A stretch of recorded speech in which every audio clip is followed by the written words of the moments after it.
আসসালামু আলাইকুম আপুরা, কেমন আছেন আপনারা সবাই? এই যে শুরু করে দিলাম। আমার ছোটো মেয়ে একটু ঠান্ডা লেগে গেছে, আবার তাই একটু আমি দালচিনি পানি গরম করে তাকে খাওয়াবো। আরেক চুলায় বুট বসিয়ে দিয়েছি সিদ্ধ করার জন্য, মাংসটা ভিজিয়ে রাখলাম রান্না করার জন্য, আর ভিন্ডিটা কাটবো। আর আপনারা কি বলেন এটাকে, ভিন্ডি না ঢ্যাঁড়স? আমি ভিন্ডি বলি, তো ভিন্ডি ভাজি করব। এই তো কিছুক্ষণ আগে একটা বই পড়ছিলাম যেটার মধ্যে লেখা ছিল যে মানুষের সব কিছুর অভাব থাকলেও কিন্তু কষ্টের কোনো অভাব নেই। মানুষের জীবনে অনেক কষ্ট, অনেক কষ্ট। কষ্ট চাইতে আপনি চান অথবা না চান, আপনাকে ভুরি ভুরি কষ্ট আপনার জীবনে আছে, এটার কোনো অভাব নেই। আসলে ঠিকই কথা, কষ্টের কোনো অভাব নেই। দেখেন একটা মহিলা কত কষ্ট করে, তাই না? সে নিজের জীবনে সারাটা জীবন কষ্ট করে কাটিয়ে দেয়, ছেলে মেয়ের জন্য, স্বামীর জন্য, সংসারের জন্য, সব কিছুর জন্য কষ্ট কষ্ট। তারপরে মহিলারা অনেক সময় দেখা যায়, অনেক মেয়েরা থাকে যারা বাবা মা বাসায়ও কষ্ট করে, স্যাক্রিফাইস করে, সারা জীবন স্যাক্রিফাইস করে, স্বামী বাসায় এসেও স্যাক্রিফাইস করে। তাদের জীবনে কষ্টের কোনো অভাব নেই, কিন্তু তার এই কষ্টের, এই স্যাক্রিফাইসের মূল্য কেউ দেয় না। না স্বামী দেয়, না সন্তানরা দেয়, কেউ দেয় না, কেউ না, বুঝেও না তাদেরকে। সেই মহিলাকে তারা বুঝেও না যে এত কষ্ট করছে। ওরা চিন্তা করে যে সে মহিলা আসলে জন্ম হয়েছে কিসের জন্য? মহিলারা জন্ম হয়েছে স্যাক্রিফাইস করার জন্য, কষ্ট করার জন্য। আমি আসলে এইটাই দেখি, আমার চারপাশে দেখি, আমার জীবনে দেখি যে মহিলারা জন্ম হয়েছে কষ্ট করার জন্য, স্যাক্রিফাইস করার জন্য। ওদেরকে কেউ বুঝবে না, ওদেরকে কেউ বোঝার চেষ্টা পর্যন্ত করে না। ইভেন একটা মহিলা আরেকটা মহিলাকেও বুঝে না, আমি এটাও দেখেছি। তো আমি কী বলবো, কষ্ট করার জন্য জন্ম আমাদের, আমরা কষ্ট করব। দেখেন আপনারা, এই যে আমরা রোজা রাখি, সারাদিন রোজা রাখি, তারপরে ঘরের কাজ কিন্তু অনেক কষ্টদায়ক একটা কাজ।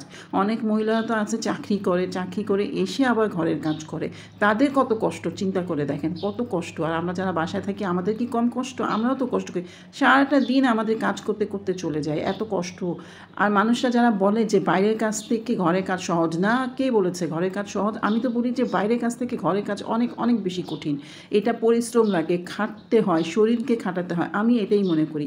আমার তো অনেক বেশি কষ্ট লাগে ঘরে কাজ করতে, তারপরে কোনো উপায় নেই। আমার বিয়ের 25টা বছর হয়ে গেছে, এই 25টা বছরে আমি একটা দিন আমার মনে পড়ে না যে আমি শান্তি মতো ঘুমিয়েছি কখনো, কোনো দিনও না। টেনশন নিয়েই ঘুমাইছি, আমাকে সকালে উঠে এটা করতে হবে, ওটা করতে হবে, ওটা করতে হবে। তো শান্তি মতো আমি কোনো দিন ঘুমাইনি, আমি কখনো ঘুমাইনি যে আমি সকাল 10টা 11টা পর্যন্ত ঘুমাবো, আমি কখনো ঘুমাইনি। আমি সব সময় সকাল 7টার সময় উঠছি, সবার জন্য সব কিছু করছি। ঠিকই কথা যে কষ্টের কোনো অভাব নাই, কিন্তু কেউ আসলে মানে সেই মতো কেউ বুঝে না, আসলে কেউই বুঝে না যে এত যে কষ্ট একটা মহিলা করে, বাইরে করুক, যারা চাকরি করে অথবা ঘরের হাউসওয়াইফ যারা, তাদেরকে আসলে বোঝা উচিত তার হাজব্যান্ডদেরকে, সন্তানদেরকে, যে আমার মা অথবা আমার ওয়াইফ এত কষ্ট করতেছে। বুঝে না, আসলে বুঝে না। বোঝার মতো মন মানসিকতাই নাই তা কারোর। আমি বলি যে কারোর বোঝার মতো মন মানসিকতা নাই যে আমরা কত কষ্ট করি। যাই হোক, আজকে আসলে মনটা খারাপ না কি বুঝলাম না যে আজকে এই ধরনের কথা বলতে হচ্ছে।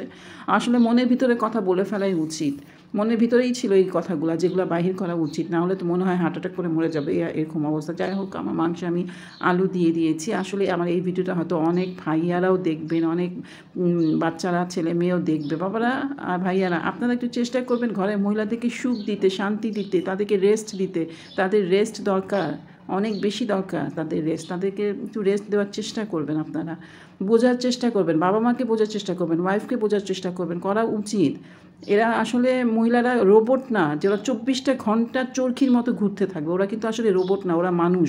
ওদেরও দরকার একটু রেস্ট নেওয়া। এটা বুঝবেন, ওরা কী চায়, ওদের মনে কি আছে, একটু বোঝার চেষ্টা করেন। আর কতকাল এই মহিলারা কতকাল সহ্য করবে? যাই হোক, আজকে এই পর্যন্ত, কি আল্লাহ হাফিজ, ভালো থাকবেন।